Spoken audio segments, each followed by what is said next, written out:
Hello everyone, আসসালামু আলাইকুম। কেমন আছেন সবাই? আশা করি সবাই ভালো আছেন। আলহামদুলিল্লাহ, আপনাদের দোয়ায় আমি অনেক ভালো আছি। আজকে আপনাদের সাথে শেয়ার করব আজকে দুপুরে কী রান্না করেছি সেটাই। আজকে রান্না করেছি হচ্ছে টমেটো দিয়ে পাবদা মাছের ঝোল।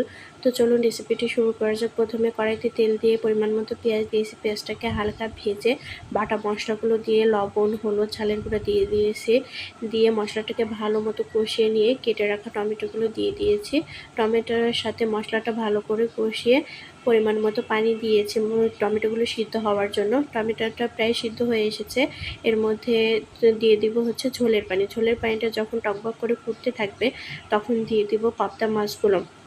পাবদা মাছগুলো দেওয়ার পরে তরকারিটা নামানোর কিছুক্ষণ আগে কিছুটা ধনিয়া পাতা দিয়ে দেবো। ধনিয়া পাতাটা দিলে না তরকারির স্বাদটা কিন্তু আরও দ্বিগুণ বেড়ে যায়। এভাবে পাবদা মাছ দিয়ে টমেটো রান্না করলে খেতে অনেক বেশি ভালো লাগে।